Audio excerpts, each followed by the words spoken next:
রাজবাড়ীর গোয়ালন্দে প্রশাসনের অভিযানে প্রায় ৫ মণ বিষাক্ত তিল জব্দ করেছে পুলিশ। এ ঘটনায় এক ব্যক্তিকে আটক করে ভোক্তা অধিকার সংরক্ষণ আইন অনুযায়ী জরিমানা করা হয়।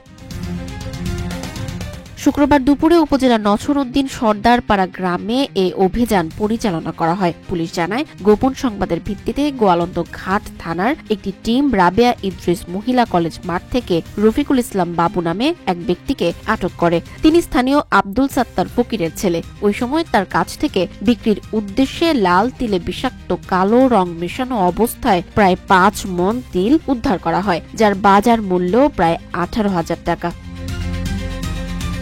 পরে ঘটনাস্থলে উপস্থিত হয়ে গোয়ালন্দ উপজেলার নির্বাহী কর্মকর্তা সাথী দাস মোবাইল কোর্ট পরিচালনা করেন। তিনি ভোক্তা অধিকার সংরক্ষণ আইন ২০০৯-এর ৫৩ ধারা অনুযায়ী অভিযুক্ত রফিকুল ইসলাম বাবুকে ২০,০০০ টাকা জরিমানা করে তিল ধ্বংসের নির্দেশ দেন। আটক রফিকুল ইসলাম স্বীকার করেছেন, তিনি প্রায় ৩ থেকে ৪ মাস ধরে এভাবে তিলে বিষাক্ত রং মিশিয়ে বিক্রি করে আসছেন। প্রতিমণ তিল তিনি বাজারে ৩,৬০০ টাকায় বিক্রি করতেন। তবে তার দাবি, এই তিল মানুষের খাদ্যের জন্য নয়, পাখির খাবার হিসেবে বিক্রি করতেন।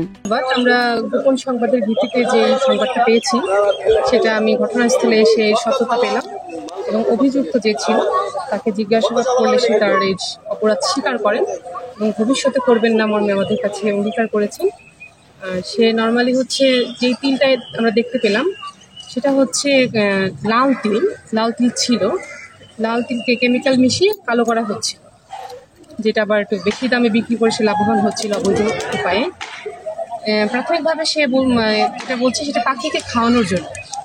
এটা আমরা জানি না সে কিভাবে বিক্রি করছে, যে পাখিকে খাওয়ানোর জন্য, মানুষকে খাওয়ানোর জন্য তো না, সেটা অপরাধ সে বুঝতে পারেনি।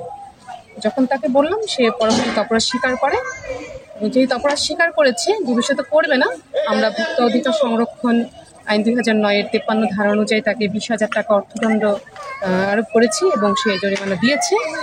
আর আমরা যেটা জব্দ করেছি আনুমানিক ৫ মণ তিল, সেটা হচ্ছে আমরা ধ্বংস করব, জনসম্মুখে ধ্বংস করার কার্যক্রম চলছে। আর জনস্বার্থে গোয়ালন্দ উপজেলায় আমাদের এই অভিযান অব্যাহত থাকবে আর আপনাদের সার্বিক সহযোগিতা কামনা করছি।